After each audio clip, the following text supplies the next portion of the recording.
and God bless you for tuning in today. I have some good news on this Easter of 2026. Jesus is risen, and he is alive and well.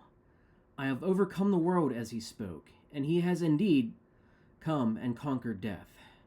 And despite the troubles we have in this world, we can be assured and comforted knowing that he is alive and well and waiting to make his second arrival here on earth. But let's take a trip back to the early 30s AD. The crucifixion just happened, the apostles are separated, and the rest of his followers are in gloom over what they just witnessed. Their beloved Messiah, who was supposed to free them, had just died on the cross, and he honestly had no idea how to take this in or process the situation. It turns out the very death he had on the cross was the very sacrifice he needed to free people from the bondage of sin on this planet. So let's take a look at what happened just 3 days later. In Matthew chapter 28, it says, "After the Sabbath, at dawn on the first day of the week, Mary Magdalene and the other Mary went to look at the tomb. There was a violent earthquake, for an angel of the Lord came down from heaven and, going to the tomb, rolled back the stone and sat on it.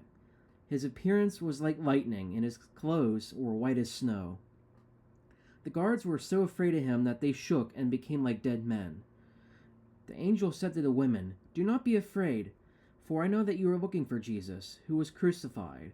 He is not here. He has risen, just as he said. Come and see the place where he lay. Then go quickly and tell his disciples he has risen from the dead and is going ahead of you into Galilee. There you will see him. Now I have told you.' So the women hurried away from the tomb, afraid yet filled with joy, and ran to tell his disciples. Suddenly Jesus met them. 'Greetings,' he said. They came to him, clasped his feet, and worshipped him. Then Jesus said to them, 'Do not be afraid. Go and tell my brothers to go to Galilee. There they will see me.' But not everyone believed he was alive. In the Gospels of Mark and Luke, we see that the apostles were quite bewildered and frightened by his sudden reappearance. And Thomas, one of his disciples, wanted absolute proof that he was indeed Christ the Messiah. So, let's go to John chapter 20, verse 24, where it says, "Now Thomas, also known as Didymus, one of the 12, was not with the disciples when Jesus came. So the other disciples told him, 'We have seen the Lord.' But he said to them, 'Unless I see the nail marks in his hands, and put my finger where the nails were, and I put my hand into his side, I will not believe.'" A week later, his disciples were in the house again, and Thomas was with them.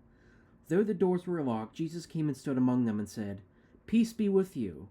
"There," he said to Thomas, "put your finger here, see my hands. Reach out your hand and put it into my side. Stop doubting and believe." Thomas said to him, "My Lord and my God." Then Jesus told him, "Because you have seen me, you have believed. But blessed are those who have not seen and yet have believed." It was also during this time that Peter reconciled with him, and Jesus eventually gave the disciples the big mission known as the Great Commission. In Matthew 28:16, it says, "Then the 11 disciples went to Galilee, to the mountain where Jesus had told them to go. When they saw him, they worshipped him, but some doubted. Then Jesus came to them and said, 'All authority in heaven and on earth has been given to me. Therefore go and make disciples of all nations, baptizing them in the name of the Father and of the Son and of the Holy Spirit, teaching them to obey everything I have commanded you. And surely I am with you always, to the very end of the age.'" 40 days after his crucifixion, Jesus rose and ascended to heaven, and the great building of the church began, and the hope that is in Jesus Christ began to spread exponentially across the globe.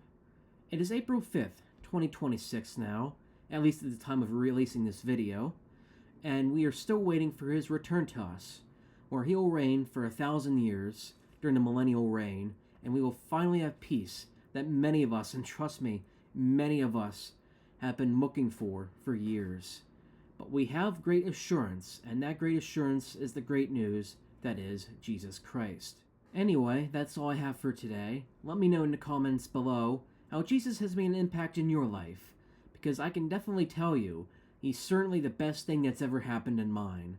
How wonderful it is to know that we have him in our lives. Thank you for tuning in to the 20th Century New channel and hope to catch you on the fly. See you, and God bless you all, and have a happy Easter.